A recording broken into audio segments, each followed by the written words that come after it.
धन्यवाद सभापति महोदय। मैं माननीय प्रधानमंत्री जी के नेतृत्व में तमिलनाडु की जो दो जातियां हैं, नरिको रावण और कुरुई विक्करन, इन दोनों को शेड्यूल्ड ट्राइब में लाने के लिए बधाई देता हूं, धन्यवाद देता हूं और उसके समर्थन में मैं बोलने के लिए खड़ा हूं।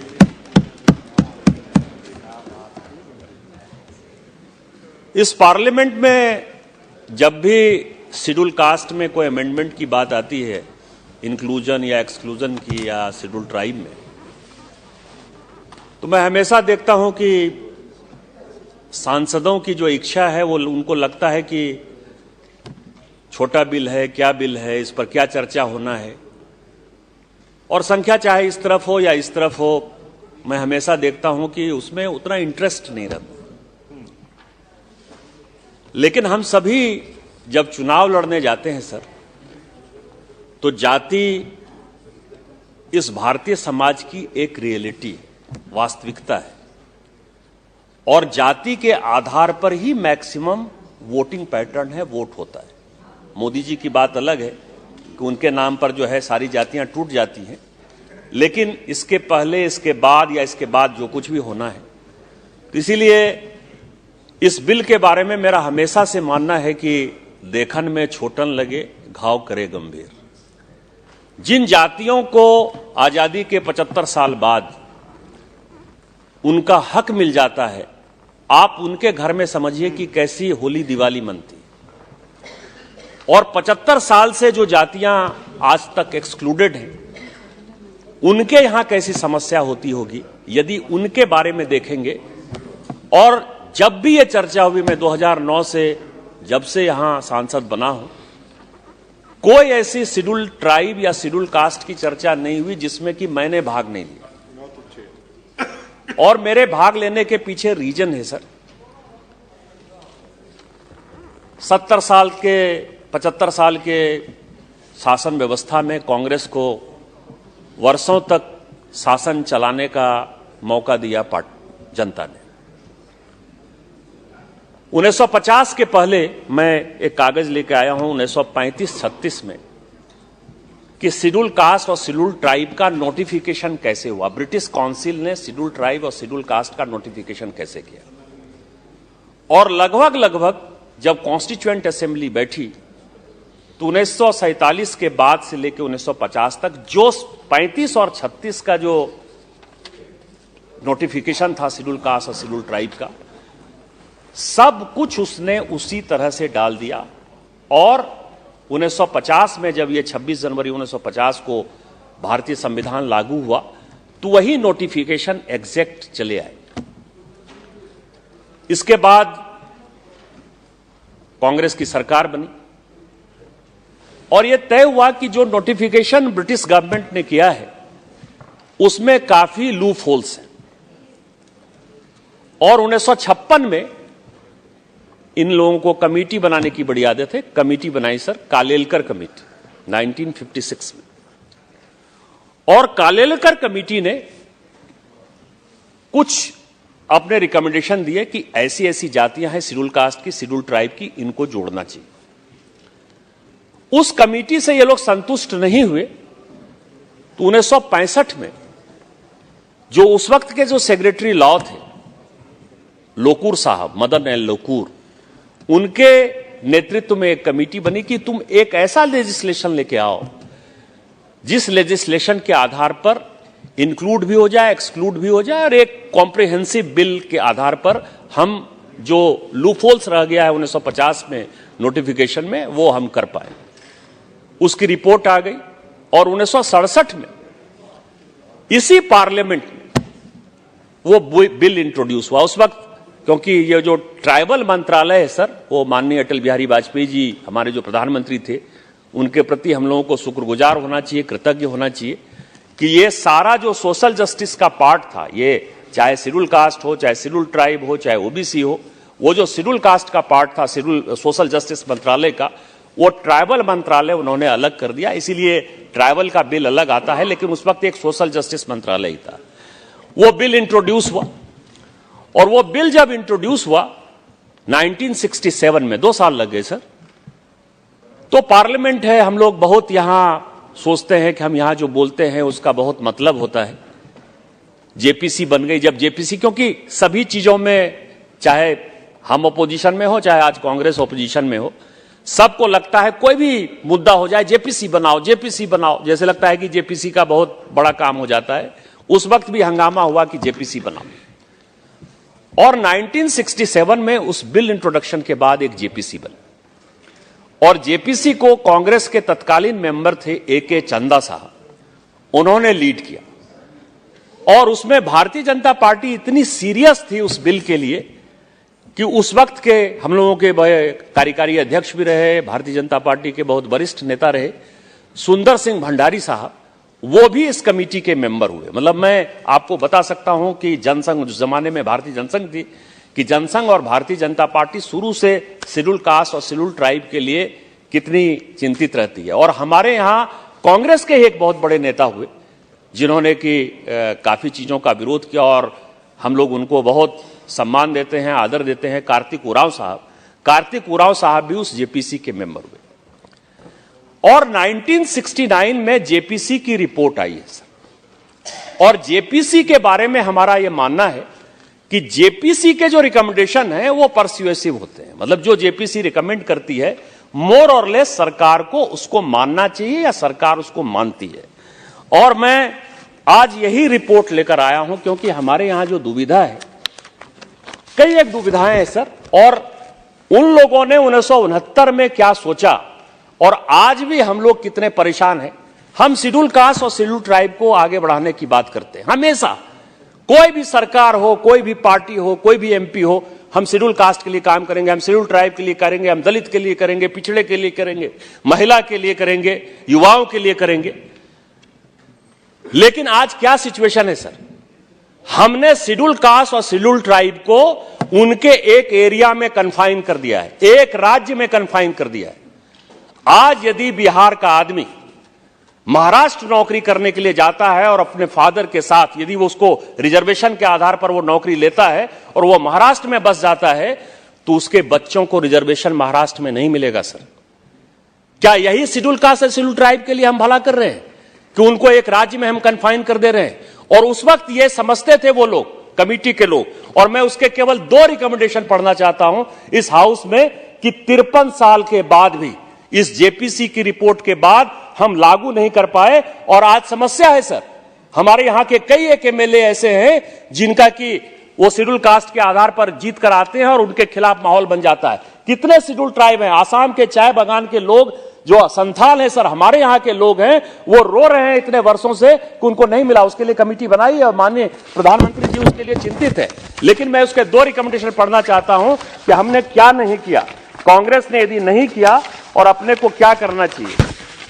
2 बड़े ही अच्छे रिकमेंडेशन है उनके से।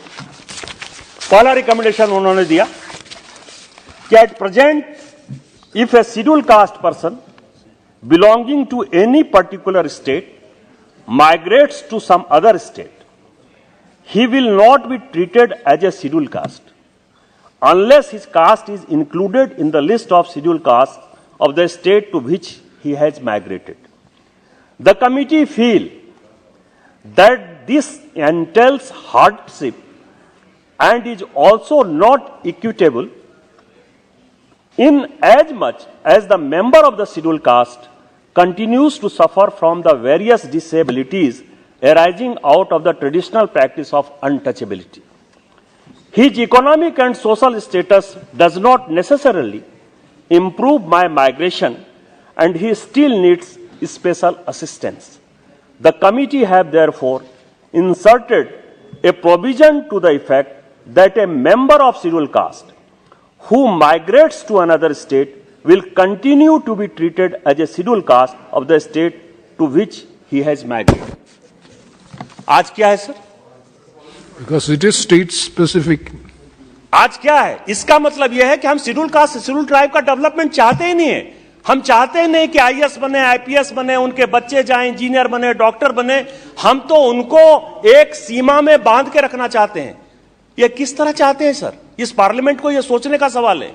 और दूसरा जो मेन रिकमेंडेशन है, जिसके लिए कि मैंने अभी कल मैं पार्लियामेंट में बोल रहा था और कई एक लोगों को लगता है कि क्या बोलते हैं, ये शेड्यूल कास्ट अनटचेबिलिटी है, उसका जो मेन विषय है वो अनटचेबल है। अनटचेबिलिटी के कारण ही उसको हमने अपलिफ्ट करने के लिए रिजर्वेशन दिया। Untouchable in one particular state may not be untouchable in another state. हमेशा होगा सर, हमेशा होगा। मैं कास्ट को इंक्लूड नहीं करना चाहता। अनटचेबल है सर। जब उसकी शादी होने लगेगी तो पूछा जाएगा कि उसके बाप दादा कहां थे और पता चलेगा कि वहां वो शेड्यूल कास्ट था। तो मैं आज भी आपको कह रहा हूं कि मतलब इतना होने के बावजूद भी तो भी मन में कहीं ना कहीं फीलिंग होगी कि ऐसा कैसे हो गया, हम उसके साथ शादी करें कि नहीं। वो जो उसके साथ लगा हुआ है वो लगा रहेगा सर। दूसरा जो कहा उन्होंने कहा कि the committee also considered, Munda साहब ये आपके लिए बहुत इंपॉर्टेंट है, the question as to whether member of scheduled tribe should continue to be treated as a scheduled tribe after conversion to another religion। ये मैं नहीं कहा सर, ये कांग्रेस के ही लोग, मैक्सिमम जेपीसी तो उन्हीं की थी, उन्हीं का शासन था, उन्हीं के चेयरमैन थे। ये यूनानिमस डिसीजन है सर और कमेटी का जो फाइनल जजमेंट है वो मैं कोट कर रहा हूं। Scheduled tribe should continue to be treated as a scheduled tribe after conversion to another religion other than a tribal religion। The committee are of the opinion that no person who has given up the tribal faith or faiths and has embraced Christianity or Islam should be deemed to be a member of scheduled tribe। Amendment to scheduled tribes orders have been made accordingly। ये 1969 की ये report है।